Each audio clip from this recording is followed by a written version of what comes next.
In this video, I'm going to show you how to replace the front brakes, pads, and rotors on this Ford F-350. Located right behind your front wheel, let's get started. With the truck safely raised and supported, let's remove the wheel. Some wheels may have a center cap like this one, others might not. If yours does, all you need is a little pry bar or screwdriver to pop it out. It should have a cutout, so just look around to find it and pry it right off. That'll expose all 8 21mm lug nuts. So with a 21mm socket, remove them all.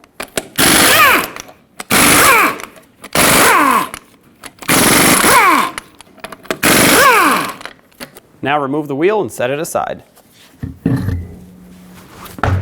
Let's remove this caliper off of its bracket. Use a 17mm socket and remove the 2 bolts that hold the caliper onto the slider pins. I'm going to leave this one in a couple threads so I can remove this one without it falling off. It most likely doesn't fall off at this point, but you never know. Take these 2 bolts out. You may need a pry bar at this point to pry this off if it's stuck. Mine is fairly stuck here, it's quite rusted.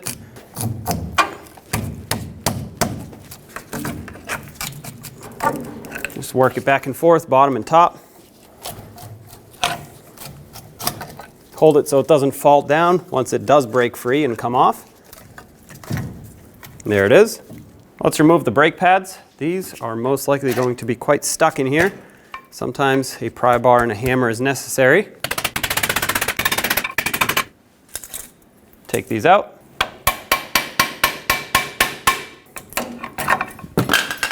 Let's compress the pistons of the caliper next. What I will do is take a 3/8 wrench, put it over the bleeder screw, and in my case there's no cap, no little rubber plug on it, which sometimes there is. If you have one, take that off. I have a collection receptacle that has a hose attached to it made for bleeder screws, so it clips right on, that way it makes the least amount of a mess. And I'm going to break this bleeder screw free. This shouldn't be very tight. I'm going to leave my wrench on there with this little hose. Now with the caliper flipped over, we're going to put a pad in here. This is just to take up some space between the edge of the caliper and the pistons. And with a dual piston caliper depression tool, we're going to push these pistons all the way in. All right, I'm going to go slow. It shouldn't take much force to press these pistons in. Once your pistons have gone all the way back smoothly, remove your tool. Remove the brake pad that you had in there as a spacer. Close up the bleeder screw. Make that nice and snug.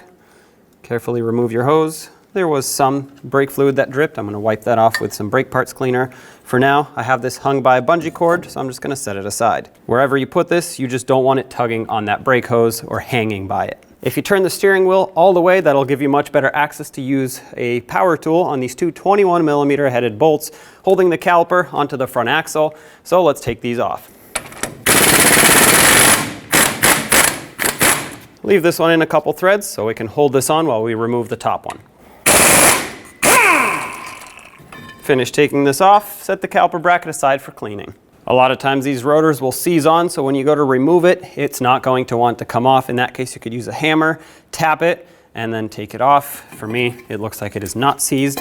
I also did spray some rust penetrant right in between the lug studs and the holes on the rotor. Wiggle this and take it off.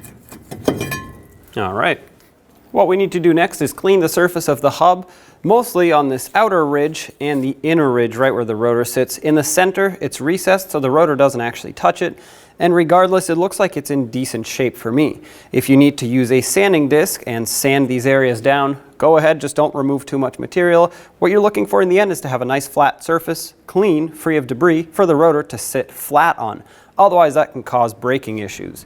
I'm going to take a wire brush and wire brush all of this and then rinse it with some brake parts cleaner.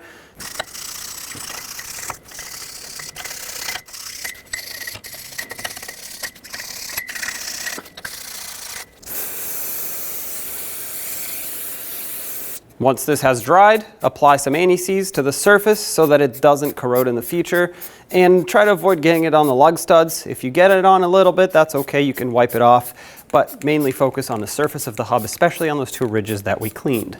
Now take your rotor and slide it over the hub. Push it on all the way. To ensure that it stays securely mounted on here, I'm going to use 2 lug nuts and bottom them out up against the rotor so that it doesn't move around.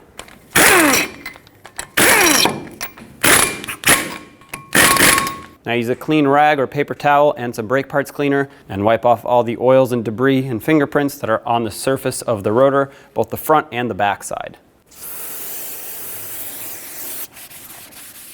On the back side, it's easiest if you spray down your rag and then wipe it off as you spin it. We have our caliper bracket on the workbench so we can clean things up here. I'm going to take a wire brush and clean the area where the pads sit. Mine looks like it's pretty bad, but it's actually just some surface rust here and a whole lot of debris. You can also notice that my anti-rattle clips already fell off. That's okay, I would have taken them off anyway, so I can clean. If yours didn't fall off, just use a little screwdriver or pry bar and take them off. I'm gonna give this a really good cleaning to make sure that the anti-rattle clips with the pads aren't going to be pushed up when they go back on. Now that it's all cleaned up, rinse it with brake parts cleaner.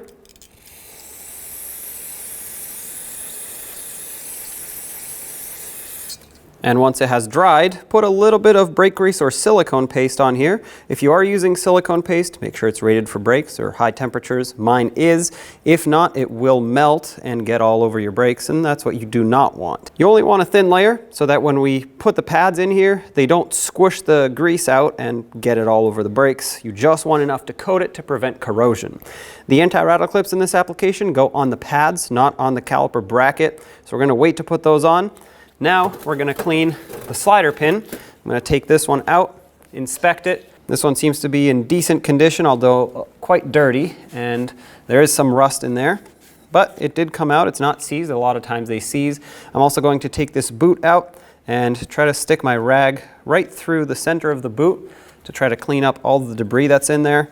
What I want to do is squish the boot onto the rag, and that's going to get all of that out of there. That's nice and clean, so I'm going to set that aside.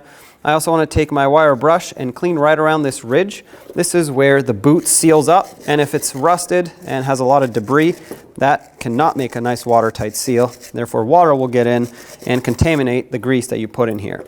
Because there is some rust in the caliper slider bore, I'm also going to take a bore brush on a drill and clean in there. If I had good grease in here, I wouldn't clean this out with a bore brush, but because I have rust, I will. Once you've found your appropriately sized bore brush, spin it in the bore all the way through and clean this out. I'm going to rinse this off with some brake parts cleaner over my collection bucket. With it rinsed out, let it dry, or if you have compressed air, you can blow some compressed air in there and dry it a lot quicker. I'm going to take that same silicone paste, or if you're using brake grease, use that. Put it right up on the ridge that we cleaned up where the boot sits. That's going to allow it to seal up the best. Take that cleaned boot and put it right back on. It's non-directional, so it doesn't have to go exactly in the same orientation that you took it off in. Both sides are the same. Now I'm going to put some silicone paste, you can use brake grease if that's what you have, right inside the boot. That's going to allow the silicone paste to spread over time as the brakes operate, keep them nice and lubricated. And I'm going to take the rest of what I have on my brush and apply it to the slider pin. Now I wiped this off so that there's no debris left on it, and this is the best I could do to clean this up, which is, like I said, still in good shape. Apply some right to the upper ridge where the boot seals up on the pin, and you can't put too much on here because if you do, it's just going to get wiped off when you stick it in. It is a pretty snug fit. Slide this through all the way. And as you can see, there's some air stuck in there. So what I want to do to get that out is press on the pin, squeeze the boot, and that's going to squeeze not only the excess grease out, but also the excess air. Spin this around a few times and then flip the caliper over, and we'll do the same to the other side. Take your caliper bracket, slide it back over the knuckle, and have the bolts ready to start it in. Let's snug this up. The torque on these two bolts is going to be 166 foot-pounds.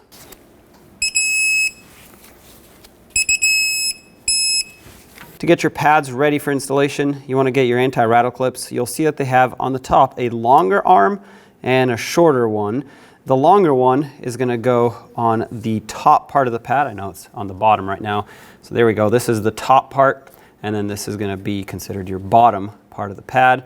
And you want to put it this way so that these can actually push on the caliper bracket and push the pad away when it is not being used and the brakes aren't applied, basically. Flip this over and do the same on the bottom. And with the same done on the outer pad, slide these in. Keep in mind those two long and short tabs do not go in the caliper bracket, they go over and hook on to allow this pad to slide. There we go. Now take your brake caliper, slide it over the pads and over the slider pins. Start in your bolts and snug them up. Torque these two mounting bolts to 56 foot-pounds. If your slider pin is spinning like this, you can use some pliers and hold it, just be very careful. Optionally, what you can do is move it a little bit and then stick a screwdriver right in between the flat area of the pin and the caliper.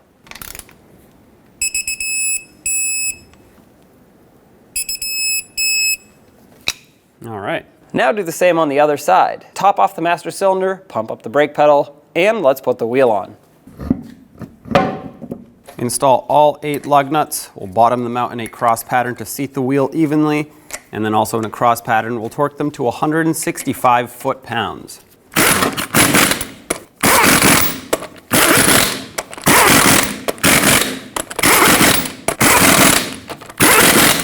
Once again, 165 foot-pounds in a cross pattern. Here we go.